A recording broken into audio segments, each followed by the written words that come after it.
आज इस वीडियो में हम आपको मतगणना के समय जो सबसे बड़ी दिक्कत होती है कि ऐसी वो कौन सी परिस्थितियां होती हैं जब मतपत्रों को अस्वीकृत अर्थात मतगणना में उन मतपत्रों को किसी भी प्रत्याशी के खाते में नहीं जोड़ा जाता है के बारे में बात करेंगे। जब मतगणना की जाती है तो इस तरह के मतपत्रों पर मतगणना अभिकर्ताओं द्वारा काफ़ी तनाव की स्थिति भी उत्पन्न की जाती है।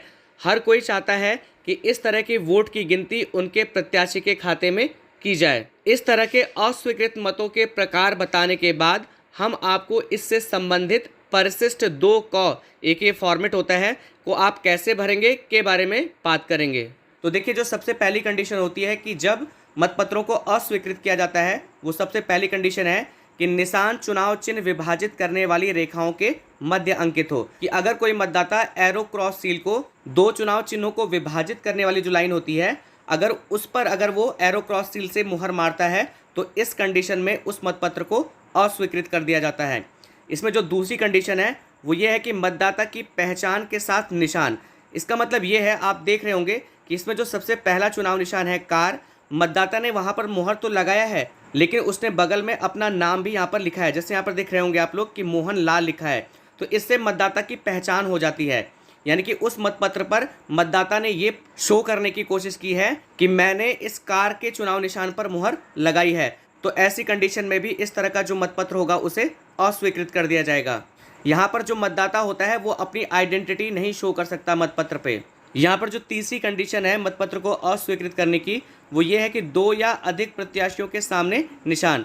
देखिए, अगर मतदाता 2 या 2 से अधिक प्रत्याशियों के चुनाव निशान पर अगर एरो क्रॉस सील से मुहर लगा देता है तो ये पता करना मुश्किल हो जाता है कि आखिर मतदाता किसको मत देना चाहता था।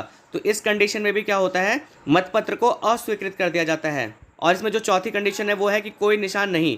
इसका मतलब ये है कि अगर मतदाता ने किसी भी चुनाव निशान पर एरो क्रॉस सील से मुहर नहीं लगाई है तो इस कंडीशन में भी मतपत्र को अस्वीकृत कर दिया जाता है। अब देखिए, फिगर से तो एग्जाम्पल देकर नहीं बताया गया है, लेकिन अगर कोई मतपत्र फटा हो और फटने के कारण अगर कोई चुनाव निशान वगैरह फट गया हो तो उस कंडीशन में भी जो मतपत्र होता है उसे अस्वीकृत कर दिया जाता है। अब आइए हम आपको बताते हैं कि अगर कोई मतपत्र अस्वीकृत हो जाता है तो उससे संबंधित जो परिशिष्ट 2 क है उसको आप कैसे भरेंगे के बारे में समझते हैं।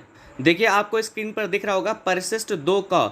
इसमें लिखा है कि यह मतपत्र निम्न कारणों से अस्वीकृत किया जाता है। कि अगर मतपत्र अस्वीकृत किया गया तो इनमें से वो कौन सा कारण था उसे टिक करना होता है। जैसे इसमें पहले लिखा है कि सामने की ओर कोई निशान नहीं लगा हो, तो आपको अगर ये परिस्थिति होगी तो इस पर टिक लगाना होगा।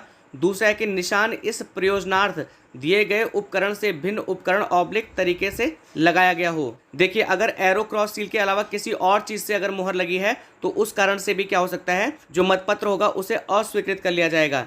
इसमें तीसरा है कि निशान खाली स्थान ऑब्लिक पृष्ठभाग या पूरी तरह उपेक्षित स्थान पर लगा हो।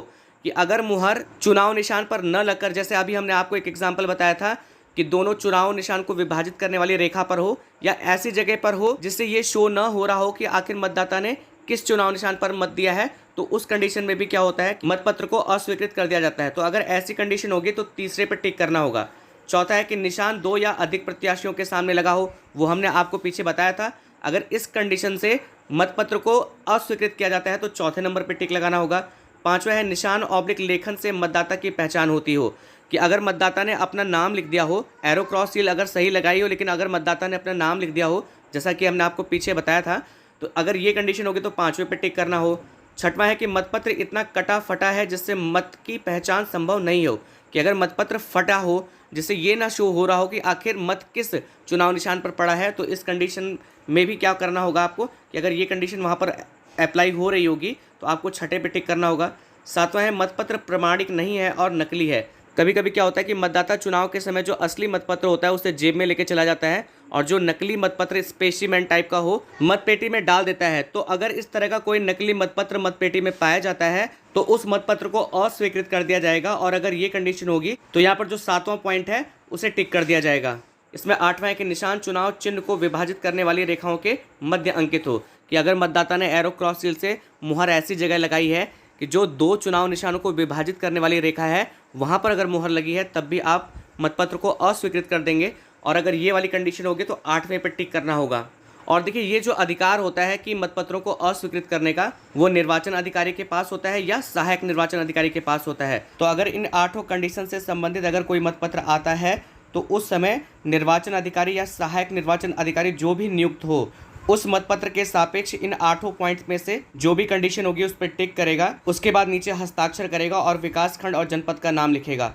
तो मैं आशा करता हूं कि मतपत्रों को अस्वीकृत करने के जो आपको 8 कंडीशंस बताए गए वो आपको अच्छे ढंग से समझ में आए होंगे। अगर आपको मेरा वीडियो पसंद आया तो आपसे निवेदन है कि इस वीडियो को लाइक शेयर कमेंट जरूर करें, चैनल को सब्सक्राइब करें ताकि विभाग से संबंधित जो और भी महत्वपूर्ण वीडियो हैं वो आपको समय से मिलते रहें। वीडियो देखने के लिए आप सभी लोगों का बहुत बहुत धन्यवाद।